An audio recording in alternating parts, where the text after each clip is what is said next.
avec Basile Boli qui a multiplié les appels sur son côté droit et qui ici permet à Jean-Pierre Papin, son ancien coéquipier de l'Olympique de Marseille, d'effectuer une reprise de volée qui avait été victorieuse à plusieurs reprises, notamment, vous vous souvenez de ce but superbe contre la Belgique. Là c'est parti au-dessus des buts de Tcherchessov. Pas beaucoup de frayeur sur les buts de Bruno Martini, mais tout de même quelques alertes avec ici Radchenko qui échappe au marquage de Emmanuel Petit et qui tape dans le petit filet. Et puis là une superbe action, car au bout de cette passe d'Alain Roche, de ce contrôle orienté, de cette remise dans le bon sens de Laurent Blanc, eh bien il va y avoir tout simplement une frappe superbe de Jean-Pierre Papin d'un poteau de corner au poteau de but. C'était un avertissement pour Tcherchessov. Ici ce sera plus qu'un avertissement. Cantona, Papin centre en retrait, plat du pied, 1-0 pour l'équipe de France grâce à Franck Sauzet qui dès le début de la rencontre s'est imposé comme le patron, alors que l'on a cru ici patron de l'équipe de France.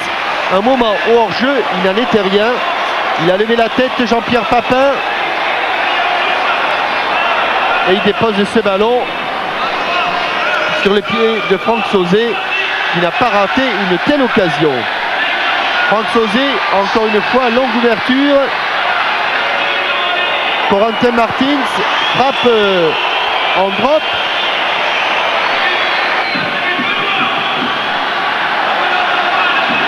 Ballon récupéré, toujours par le milieu de terrain. Cantona, ça va échouer encore une fois de peu à côté. Et ça chauffe, ça chauffe. Une 2 involontaire, Youran avec monsieur l'arbitre. Et là, personne ne reverra Eric Cantona. Et contrairement à ce que l'on a dit, c'est pas Gor Lukovic, mais Klestov qui a marqué contre son camp, le numéro 2, du bout du pied. C'était la belle balade pour l'équipe de France. Kanchelskis nous fait quelques misères. Et pour compléter le tout, l'épaule gauche de Laurent Blanc va dévier le centre de l'attaquant russe. 2-1.